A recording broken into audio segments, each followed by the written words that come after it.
Hello folks, this is Sujasvi back with another video. In today's episode, we'll discuss everything about BRI as well as CPEC. BRI stands for Belt and Road Initiative and CPEC stands for China-Pakistan Economic Corridor. Well, let's head over to the computer. As you can see folks, there are two routes, the land route as well as the sea route. Belt and Road Initiative aims at linking Asia to Europe. So, the land route starts from Beijing to Lanzhou, Urumqi, Dushanbe, Tehran, Istanbul, Moscow, Rotterdam, and Duisburg to Venice, terminates at Venice. This is the land route folks. Now the sea route, it starts from Fuzhou to Quanzhou to Xinjiang to Halkau to Hanoi in Vietnam to Jakarta to Kuala Lumpur in Malaysia to Kolkata in India to Colombo in Sri Lanka to Nairobi in Africa to Athens in Greece to Venice. This is the land map and the maritime map of the Belt and Road Initiative. Now, if you may ask, why does India not want to be a part of BRI? Well, it's quite simple folks. POK. There are many reasons carrying undertones from several areas, right from political, economic to cultural. Let's focus here on the most obvious and immediate one of China's One Belt, One Road initiative. China-Pakistan Economic Corridor passes through POK. The CPEC passes through a region that was illegally occupied by Pakistan immediately after the independence and partition of erstwhile British India in 1947, hence called the POK. India and Pakistan have had a strenuous relationship since then and have fought multiple wars over the same. Pakistan claims that the Indian state of J&K, including the POK region, should belong to Pakistan as majority of population is Muslim, just like Pakistan is. India, on the other hand, a secular state, rejects the claim on the account of having the second largest Muslim population in the world and having acquired the erstwhile princely state of J&K from its ruler via the legal instrument of accession. The region is still being disputed, and according to Shimla Agreement of 1971, India and Pakistan have both agreed for a ceasefire and accepting the boundary of POK as effective line of control while both the countries figure out a way to resolve the competing claims. China is well aware of the same and officially chooses to let the two sides come to an agreement in a peaceful manner, but in practical terms, it has been following a closer strategic association with Pakistan, an all-weather ally, or friend as they say in China, to balance Indian power and diplomatic aspirations. Also, CPEC is vital to Chinese interests, an outlet for Chinese capital and labor, and a promising alternative to Malacca Straits for importing oil from the Gulf, which could be a game changer in terms of China's strategic dominance in the South Asian region. Chinese action of building a transport corridor for Pakistan through the disputed territory is obviously seen as China's acceptance and recognition of the region as Pakistani and not Indian, which is understood as transgression and disrespect for Indian sovereignty. India thus has chosen not to attend the OBOR, One Belt, One Road meet as a signal to register its opposition and protest to the initiative and an indirect way to reject the legitimacy of Chinese investment in the region. Well, let's discuss the route of CPEC. It starts from Kashgar in China, passes through Gilgit-Baltistan, which is a POK, to Islamabad, Lahore, and Gwadar port in the Arabian Sea. This is the CPEC route. Let's discuss a few things about CPEC. CPEC, China-Pakistan Economic Corridor, is a clutch of projects valued at $51 billion, which aims at rapidly expanding and upgrading Pakistan infrastructure and strengthening the economic ties between People's Republic of China and Pakistan. It includes building roads, laying railway lines and pipelines to carry oil and gas. CPEC eventually aims at linking the city of Gwadar in the southwestern Pakistan to China's northwestern region, Xinjiang, through a vast network of highways and railways. The proposed project will be financed by heavily subsidized loans that will be dispersed to the government of Pakistan by Chinese banking giants like Exim Bank of China, China Developmental Bank, Industrial and Commercial Bank of China. The CPEC violates India's sovereignty and territorial integrity. India's principal objection was that CPEC passed through POK. Let's see what is India's stand against the CPEC. New Delhi sent a clear message to Beijing that it doesn't support CPEC. India registered its protest by boycotting high-profile Belt and Road Forum organized by China. In the principal objection, it passes through POK. Well, what is India's concern about the CPEC? CPEC gives China a foothold in the western Indian Ocean with the Gwadar port located near the strategic Strait of Hormuz, where Chinese warships and submarines have surfaced. Well, let's go through some of the main points of CPEC. CPEC will provide China strategic access to Arabian Sea and enhance its presence in the region. It would enable China to wield much more powerful influence in the Indian Ocean. Now, what is wrong with Kashmir? Once completed, CPEC project would mean that China's presence in entire Pakistan, including Pakistan-occupied Kashmir, becomes all-pervasive and powerful. The route to CPEC passes through POK and makes China an indirect stakeholder in Kashmir's conflict between India and Pakistan. OBOR is a unilateral ideational of China, and there is a lack of transparency in its working. The process is not participatory and collaborative in nature. Under Maritime Silk Route, China is developing ports in Bangladesh, Sri Lanka and Pakistan and is trying to enlarge its influence using its economic might in the Bay of Bengal as well as Arabian Sea. Thus, MSR is nothing but an economical disguise to the strings of pearls theory. China is investing a huge amount of money in India's immediate neighborhood, and these countries tend to use China card against India. Through OBOR, China is countering the strategies of India in northeastern region and is promoting a greater presence in the northeast India, part of which China claims to be its own. This has a security impact on India. These bilateral relations with China, deep mistrust and India's growing concerns over Chinese hegemonic intentions in South Asia and Indo-Pacific region make it practically unlikely that India will ever consider joining the project. The fact that Chinese have begun to deploy 30,000 security personnel to protect the projects along the CPEC route makes it an active player in politics of the Indian subcontinent. Clearly, this is the case of double standards. Well, if it is so good for the Pakistan, then why are Pakistani people opposing it? Pakistan grants 23-year-old tax break to China over Gwadar port. Pakistan has granted 23-year income tax holiday exemptions from sales tax and customs duties to Chinese operators of strategic Gwadar port and its free zone as the two countries stepped up their efforts. That's bad. Now, when we are talking about China, well, one thing comes to our mind, which is the debt trap diplomacy. What is debt trap diplomacy? Debt trap diplomacy describes diplomacy based on debt carried out in the bilateral relations between countries with an often alleged negative intent. What is the negative intent, folks, if you may ask? Capturing land, folks. China is a land-hungry country. The creditor country intentionally extends excessive credit to the debtor country with the alleged intention of extracting economic and political concessions from the debtor country when it becomes unable to honor its debt. The conditions of the loans are often not made public, and the borrowed money commonly pays contractors from the creditor country.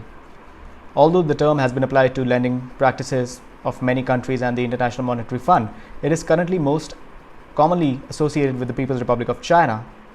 Recent bilateral agreements as part of China's Belt and Road initiatives have furthered this association, especially as to commodity-backed loans to developing nations. China has been accused of requiring secret negotiations and non-competitive pricing on projects where contracts must go to Chinese-owned or state-linked companies that charge significantly higher prices than would be charged on the open market, and bidding must be closed. Well, you must say what the Chinese are asking you to do. You must follow the Chinese. After all, they are the ones that are giving you the money. Western Indian and African media have criticized the secretive loan terms as well as their high interest rate. For example, a 2006 loan to Tonga sought to rebuild infrastructure. From 2013 to 2014, the country suffered a debt crisis when the Exim Bank of China, to whom the loans were owed, did not forgive them. The loans claimed 44% of Tonga GDP. Western analysts have suggested China's practices may hide hegemonic intentions and challenge the state's sovereignty. China has been accused of imposing unfair trade and financial deals when cash-strapped countries are unable to resist Beijing's money. What is China doing in Africa? China is a major stakeholder in the economies of many African countries with a significant influence on the many aspects of the continent's affairs. Recently, African countries have been rapidly increasing their borrowing from China. According to the research conducted as part of Jubilee Debt Campaign in October 2018, African countries owed China $10 billion in 2010 to over $30 billion in 2016. China's lending to African countries is part of large-scale overseas investment boom, forming part of its quest to become an economic superpower. The 5 countries in Africa with the largest current Chinese debt are Angola with $25 billion, Ethiopia with $13.5 billion, Zambia with $7.4 billion, Republic of Congo with $7.3 billion, and North Sudan with $6.4 billion. Well, what infrastructure does China build in these countries, if you may ask? Several infrastructure projects funded by Chinese loans are thought to have had a positive impact on the economies of African countries via much needed developments in infrastructure. Infrastructure improved with these loans include road, education and railways, and ports. Improved infrastructure favors international trade, healthcare and education system. One such example of infrastructure development is the Merowe Dam project in Sudan to produce hydroelectric power. Well, what are the economic risks? The Belt and Road Initiative is a multi-billion-dollar expansionist project of China to expand its power through lending to countries to spur their economic growth. BRI is also sometimes called the Chinese Marshall Plan. The BRI project was launched in 2013 by Paramount leader Xi Jinping to improve the infrastructure of countries in Europe, Africa, and Asia in exchange for global trade opportunities and economic advantage. The plan consists of spearheading and investing in 60 projects around the globe. The initial expected costs of BRI exceed $1 trillion and actual costs are even higher. The risks involved in borrowing countries are unexpectedly high. In recent news, many countries in the BRI have started rethinking the perils of the project and the fact that most have repayment issues. Well, folks, here's what happens. China gives them the loan. China asks them to give the contract to a Chinese firm. Well, then, the money that China gave them goes to the Chinese firm. But that country still owes China some money. Well, then China claims their assets because these countries are not in a position to pay back that amount. Essentially because that money went to the Chinese companies. It's a well thought of master plan. If CPEC is so good, why are people protesting against it? The locals of Gwadar have little to show from the CPEC except for broken promises, according to the diplomat. Reading further, we see on the ground fears and concerns continue to grow in Gwadar, more than 2,000 kilometers away from the national capital Islamabad and hundreds of kilometers away from Quetta, the provincial capital. This remote fishing town gained a deep sea port in early 2000s and was announced as the southern hub of CPEC in 2014. Since then, Gwadar's economic potential has become a center of debates in national and international media. Less discussed are the people living there, especially the fishing communities that make up for over 70% of regional population. Fishing folk had lived in some of the oldest neighborhoods of Gwadar for centuries. Then in early 2005, the Gwadar Development Authority designed a master plan, a new map for Gwadar that showed the old neighborhoods being subsumed by the port. This resulted in relocation of a large part of Old Town's population to the north of Gwadar, in a new neighborhood called Naukan Mulla Band, about 8 kilometers away. The other half of the population, however, remained in place. Since the plans called for part of the town to be merged with the port, the government authorities began to neglect it and its population, in contrast to the map and designs of the GDA, which showed high towers, buildings, and beautiful infrastructure all around Gwadar. The part of the town remained without basic needs like water, power supply, or sewage system. Well, here people are protesting against GDA. So far, the only source of water supply in Gwadar and nearby areas is a seasonal outpour that would fill up the dams, but annual rainfall has also dropped in the last few years, increasing the problem of water scarcity. The desalination plants introduced by the GDA and others as a solution have yet not been able to help the population. Meanwhile, if and when it rains, the old neighborhoods flood with rainwater and sewage, making for miserable living conditions only 2 or 3 kilometers away from Gwadar. Problems are not limited to this part of the town. Away from a few fancy roads linked with palm trees and park projects near the GDA office and the road leading to Gwadar port, most of Gwadar remains slum. Rainwater flows on the roads in some parts, whereas other parts have dusty streets without basic facilities. Many people believe this was purposeful, part of the plan to persuade people to vacate it. This just came in, folks. Chinese banks ask Maldives to repay $10 million loan. Why? Because Maldives is a part of Belt and Road Initiative. Let's read further. According to Vion, Chinese banks ask Maldives to repay $10 million loan. China's Exim Bank has asked the Maldives to repay $10 million loan. It is part of the loan given to former President Yamin's ally, Sun Ahmad Sham. The $127 million loan was given in sovereign guarantee, and now China is asking the Maldives to cough up an unpaid statement. The timing couldn't be worse. The Wuhan virus has hit the economy. The tourism sector has come to a standstill. So why is China asking for money now? Blackmail, folks. Simple. Blackmail. China is punishing the Maldives for its close proximity to India. China is India's ally. Maldives is India's ally, not to forget that. The former president of the island country, Abdullah Yamin, was China's puppet. He ramped up infrastructure projects with Chinese funds. Also in the process, Yamin had cast aside democracy and the rule of law. Take a look at the inflow of the money. China invested $830 million into the island country's airport. China built a 2-kilometer bridge to link the airport island to Male.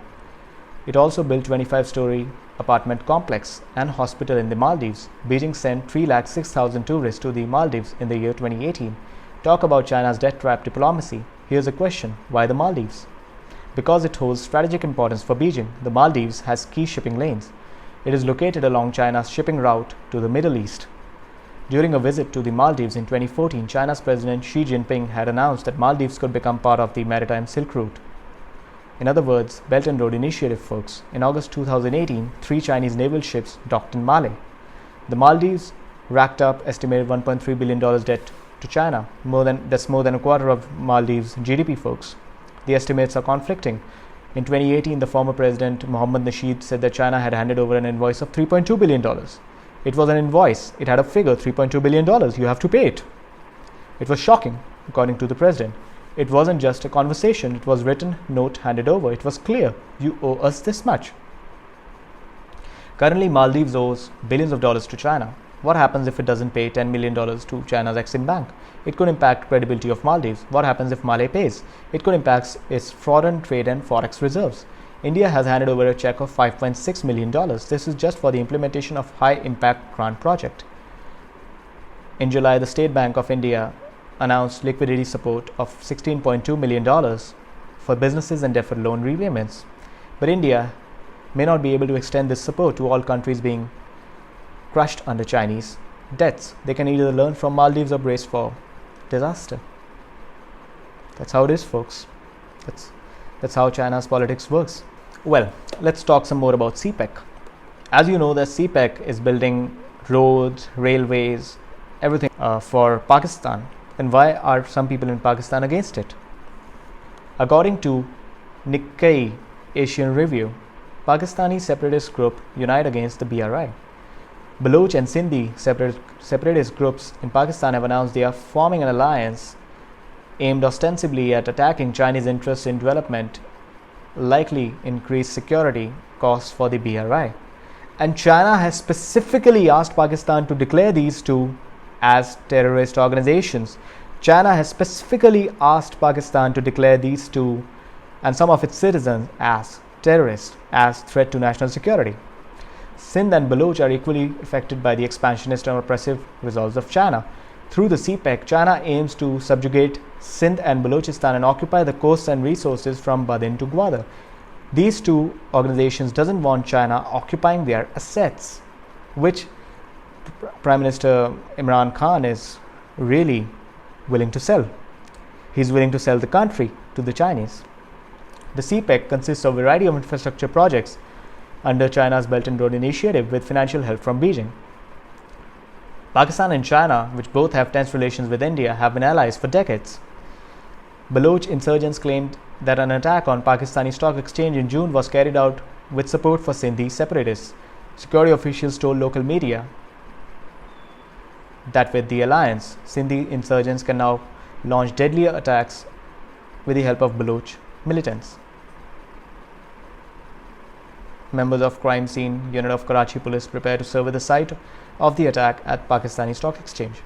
In May 2019, the Baloch Liberation Army, a brass constituent, attacked the Pearl Continental Hotel in Gwadar, the port city's only 5-star hotel, and killed 5 people including 4 hotel employees. Though no Chinese was killed, the BLA said in a statement that the attack was against the Chinese. Pakistan has blamed India for supporting Baloch and Sindhi insurgents to target Chinese interests in the country. Prime Minister Imran Khan last month blamed India for the attack on Pakistani Stock Exchange, which has major Chinese stake. New Delhi denied Khan's claims. The Baloch and the Sindh are more nationalist than Imran Khan, in my opinion. He is ready to sell the country to the Chinese. At least there is someone that has a brain. And that is certainly not Imran Khan. Let's discuss the route of CPEC. It starts from the Chinese border, passes through Gilgit-Baltistan, Peshawar, Islamabad, Lahore, Sindh, Karachi, and the new route passes from Islamabad to Quetta to Gwadar. This is the CPEC, China-Pakistan Economy Corridor. What has China got to gain from the CPEC? Number 1, Gwadar Port. Why is that important? Dominance in the Arabian Sea. Number 2, Pakistan's assets. Pakistan is not in a position to repay the loans. Number 3, world dominance, linking Asia to Africa to Europe. That is China's ultimate game plan. Now you might ask, when does this Belt and Road Initiative complete? On China's 100th anniversary. In 2049. The Belt and Road Initiative is likely to complete in 2049 on the People's Republic of China's 100th anniversary. Well, I guess you got to learn something from this video. If you liked what you saw, please consider giving this video a thumbs up. Comment if you'd like me make videos on a particular topic. Share this video with your friends and family. This is your host Tejasvi Kapoor signing off. I'll be back with another video tomorrow.